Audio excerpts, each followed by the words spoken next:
शामोली गांव का एक जत्था हाथ में मशाल लिए जंगल की तरफ बढ़े जा रहे थे। उस ओर जहाँ घोरी नंदा का ठिकाना था, रास्ता दूर था, फिर भी किसी के कदम नहीं थके थे। इधर जंगल में फैली शाम की धीमी रोशनी थी, स्याह काले रात का रूप लेने लगी थी। उस पर से चारों तरफ से आने वाली खूंखार जंगली भेड़ियों की आवाज सभी लोगों को और भी ज्यादा डरा रही थी। डरो मत, जंगल का जानवर कितना भी खतरनाक क्यों ना हो, आग के करीब आने से डरता है। बस कोई अलग मत होना, साथ साथ चलते रहो, हम बस पहुंचने ही वाले हैं। सभी लोग राघवन के कहे मुताबिक एक साथ आगे बढ़ने लगते हैं। राघवन, कितना जानते हो तुम उस अघोरी नंदा को? मैंने तो कभी नहीं सुना जंगल में रहने वाले किसी अघोरी के बारे में। और भला एक अघोरी कैसे बचा सकता है हमें उस नरपिशाची दरिंदे से? पता नहीं, पर कल जब दिन में मैं इस जंगल से गुजर रहा था तो अचानक से वो अघोरी मुझे दिखा और उसे हमारे गांव की सभी परेशानी भी पता थी। तभी उसने मुझसे कहा कि मुक्ति चाहते हो तो मिलो पूरे गांव के साथ मुझे आधी रात में जंगल की उस गुफा में।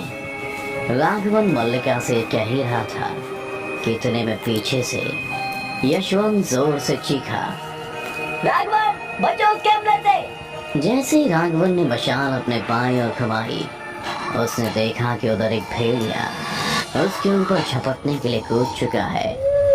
उसके वार से बचने के लिए राघवन पूरी तरह से पीछे की ओर झुक गया और मशाल उस भेड़िए पर दे मारी, जिसके बाद वो भेड़िया चीखता हुआ जंगल की ओर भाग गया। अचानक से जानवर के हमले से सभी के बीच भगदड़ मच गई और इसी बीच मल्लिका कहाँ गायब हो गई किसी को पता नहीं चला। सभी खुद को किसी तरह संभालते हुए ढलान से नीचे गुफा की तलाश में बढ़ने लगे, पर सबके जहन में अभी भी एक डर छुपा हुआ था कि कहीं उन पर कोई हमला ना हो जाए।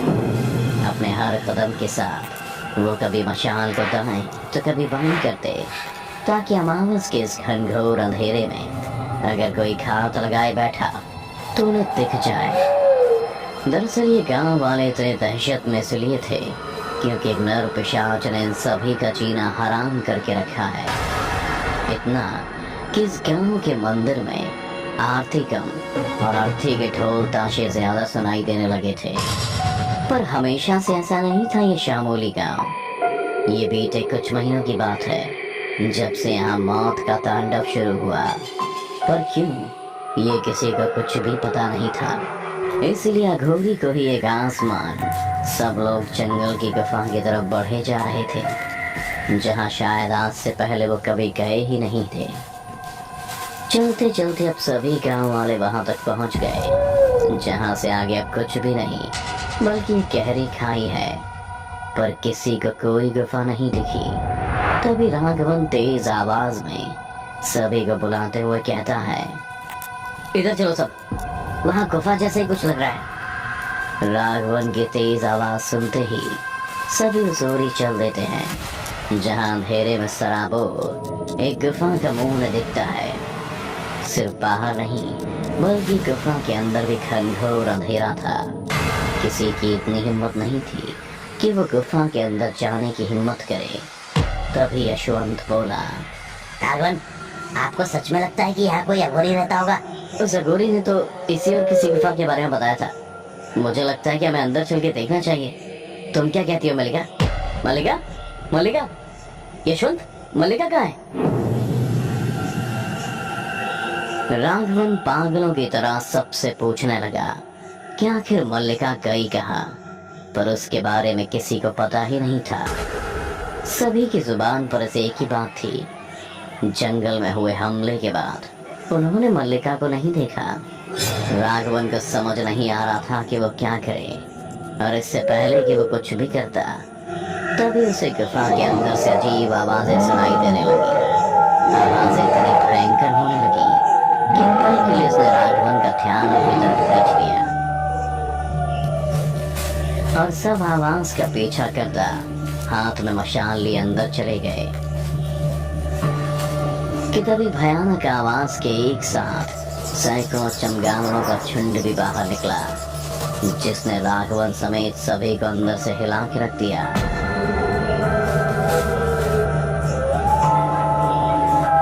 शांत हो जाओ सब और कोई अलग मत रहो, एक साथ हो जाओ, क्योंकि गुफा के घनघोर अंधेरे से मशाल की रोशनी में एक के बाद एक कई भेड़िए निकल उन्हें चारों तरफ से घेर रहे थे, उन पर हुर्रा रहे थे और चारों ओर ऐसे घूम रहे थे जैसे मौका मिलते ही उन पर झपट पड़ेंगे।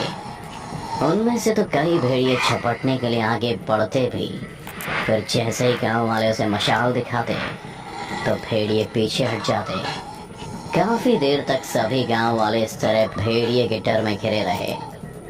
किसी के मुंह से चू शब्द की आवाज भी नहीं निकल रही थी। सन्नाटे में चारों ओर बस मशाल की पीली रोशनी और भेड़ियों का गुर्राना गूंज रहा था।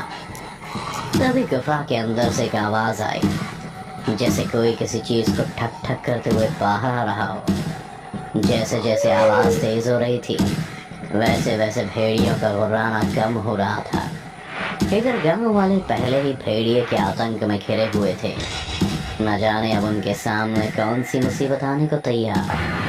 पर जैसे ही गुफा से आने वाली उस आवाज ने अपना पूरा अस्तित्व लिया तो सबकी जान में जान आ गई, क्योंकि वो कोई और नहीं बल्कि अघोरी नंदा था, जिसे ढूंढते हुए सभी यहाँ तक आए थे। अघोरी नंदा के रोशनी में आते ही सारे भेड़िए उसकी तरफ दौड़ गए। तभी अघोरी नंदा ने अपने मायावी छड़ी को जमीन पर ऐसे ठकठकाया कि सभी भेड़िए दौड़ते हुए जंगलों में भाग गए। फिर अघोरी नंदा ने सभी को इशारा किया कि उनके पीछे गुफा के अंदर चल दिए। पर इससे पहले कि सभी अंदर जाते, तभी कहीं दूर से मल्लिका की आवाज आई, रुक जाओ सभी और दूर हट जाओ उस अघोरी से। ये कोई अघोरी नहीं बल्कि बहरूपी नरपिशाच है। मल्लिका की आवाज सुन राघवन खुशी के मारे पीछे मुड़ता है, पर मल्लिका को किसी और के साथ घोड़े पर आगे बैठे हुए देखकर उसका चेहरा उतर जाता है। पर वक्त की नजाकत को देखते हुए मल्लिका की बात मान वो पहले सभी को अघोरी से दूर हटने का इशारा करता है, जिस पर अघोरी क्रोधित होकर कहता है, कौन है तू? इस तरह से मुझ पर लांछन लगा रही है? मुझे तो किसी राक्षसी प्रवृत्ति की लगती है। इसकी बात मत सुनो और चलो मेरे साथ अंदर, वहाँ तुम सुरक्षित रहोगे।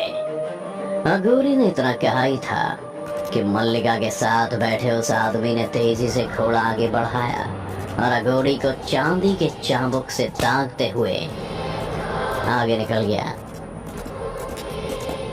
जिसके बाद वो कराहते हुए अपने असली रूप में आ गया, जिससे खुद गांव वाले बचना चाहते थे और आस लगाए बैठे थे कि अघोरी उससे उन्हें बचाएंगे। पर जब उन्हें पता चला कि अघोरी कोई और नहीं बल्कि उस राक्षस ने ही उसका रूप ले लिया है, तो उनकी बची खुची उम्मीद भी खत्म हो गई और सबको अपने सामने मौत दिखने लगी, क्योंकि सामने अघोरी के रूप में छिपा वो राक्षस अब पूरे तरीके से अपने अवतार में आकर कहर मचाने को तैयार था। वो चिहारते हुए अपनी छाती को ऐसे पीट रहा था जैसे उसके सामने जो भी आए उसे चीर फाड़ देगा। तभी मल्लिका के पीछे खड़ा वो इंसान नरपिशाच को देखते हुए हवा में अपना चाबुक लहराने लगा, जिस पर वो नरपिशाच गुस्से में लाल आगे बढ़ता है और एक आदमी को दबोचते हुए अंदर उस गुफा में भाग जाता है, जिस पर यशवंत चीखता है, राघवन, हमें अपने लोग बचा रहे होंगे, बताओ क्या करें? ये इसके बस की बात नहीं है, मैं संभालता हूँ उसे। मैं भी चलूंगी तुम्हारी मदद के लिए। मल्लिका, कौन है जिस पर तुम्हें इतना भरोसा हो गया? ये है सुजान और इसने ही मुझे उस नरपिशाच से बचाया था। मल्लिका ने इसके साथ ये भी बताया कि किस तरह से नरपिशाच ने जानवर के हमले के बाद भगदड़ के बीच मल्लिका को उठा ले गया था और वो उसे मारने ही वाला था कि सुजान ने वहां पर पहुंच उसकी जान को बचाया। सुजान पास के ही गांव का है, पहले जहाँ इस राक्षस का कहर था और उस पर काबू कर उसे हमेशा हमेशा के लिए खत्म करने के लिए सुजान ने इस चाबुक को सिद्धि के जरिए बनाया था।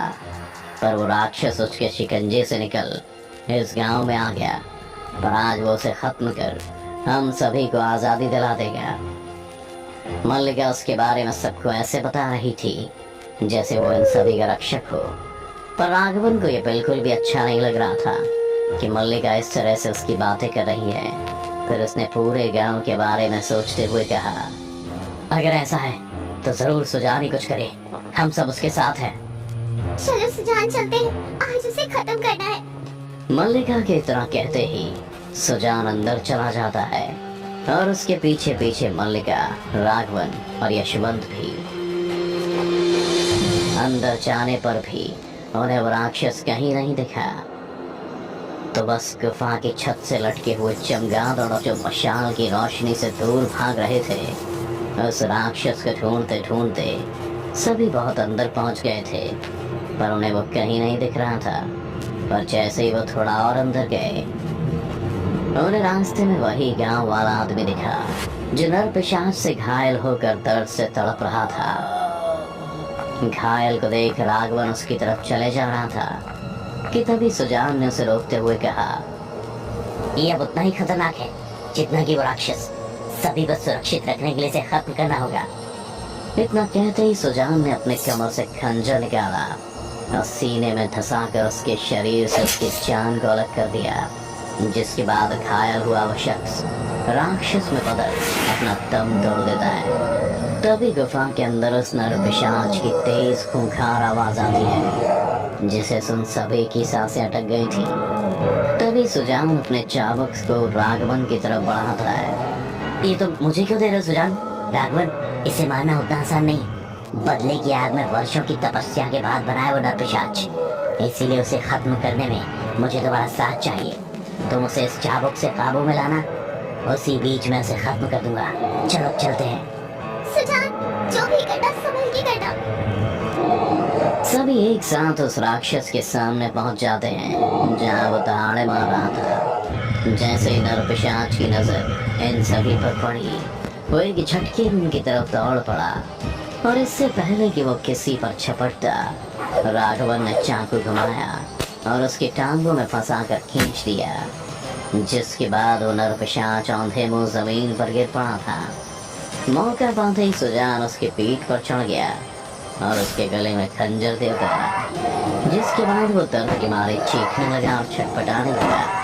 इसी खींचातानी के बीच सुजान उस नर पिशाच के पंजे से घायल हो गया। वो राक्षस तो मर गया, लेकिन सुजान दर्द से कराहने लगा। उसे ऐसा लग रहा था जैसे उसके शरीर में खून कई गुना तेज दौड़ने लगा हो। वो समझ गया था कि अब बहुत जल्द वो भी नर पिशाच बन जाएगा, इसलिए वो उन सभी से दूर हट जाता है और राघवन से कहता है, मार दो मुझे, नहीं तो मैं भी तुम सभी की मौत का कारण बन जाऊंगा। नहीं सुजान, ऐसा मत बोलो, तुम्हें कुछ नहीं होगा।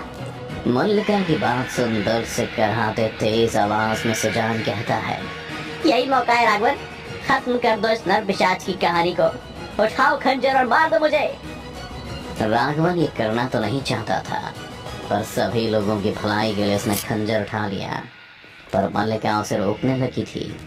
फिर सुजान के कहने पर यशवंत उसे खींचकर बाहर ले जाने लगा, और इधर राघवन ने सुजान के साथ साथ नर पिशाच की कहानी भी खत्म कर दी। पर मल्लिका की नजर में वो उसके किसी खास का हत्यारा बन चुका था। इधर सुबह होने को बेकरार थी, आसमान में बिजलियां भी कड़क रही थी। सभी वापस अपने गांव निकल चुके थे। तभी एक जोर की बिजली कड़की, और उस रोशनी में राघवन अपना हाथ देखता है, जिस पर नर पिशाच के वार का निशान होता है। चलो राघवन, अब सब खत्म हुआ। लगता तो यही है। डर से भरी ऐसी कहानी को देखते रहने के लिए अभी सब्सक्राइब करें।